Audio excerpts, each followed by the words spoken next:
بەناوی خودای گەورەی میهرەبان ملیارەها ملیار حەمد و سەنا و سپاس و ستایش بۆ زاتی پاکی ئەڵڵا کە خاوەنی هەموو ناز و نیعمەتەکانە.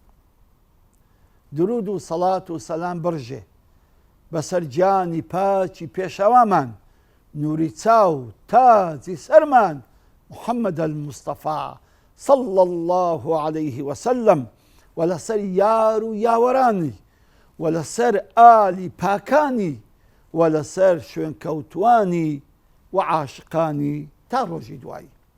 خۆشەویستانم، خۆشحاڵم ئەو جارش بە خزمەتتان گەیشتمەوە بۆ ئەوەی باسی ئەوە بکەین بزانین فەڕەنسیەکان چیان بەسەرهات کاتێک هاتن میسریان داگیر کرد.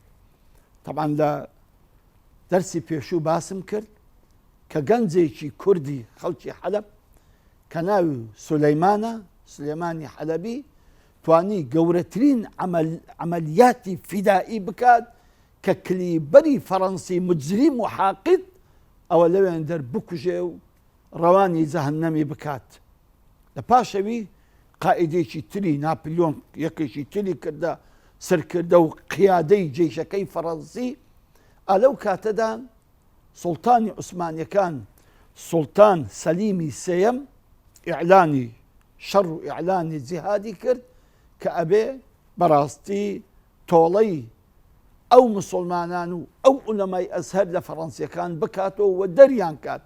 بۆیە خەڵکێکی زۆر تەتەوعیان کرد لە مەککە لە مەدینە لە شام لە حیجاز لە زۆر شوێنەکان گەنج و شەبابێکی زۆر ڕۆیشتن لەو جەشەدا خڕبوونەوە کەوا بتوانن فەڕەنسیەکان دەربکەن لە میسر.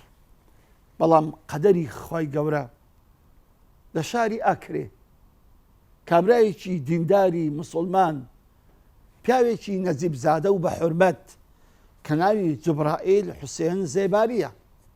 ئەم پیاوە شەو بە خزمەت پێغەمبەری خوا ئەگا صلى الله عليه وسلم.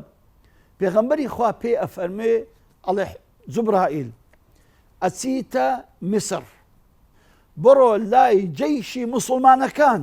سبحان الله، جوبرائیل ئاگای لێ نییە، نازانی چ باس و خواسە لە میسر، نازانی چ قەوماوە و ئەزانن عمومەن وەکو هەواڵ دەزانن فەڕەنسیەکان میسریان داگیر کردووە.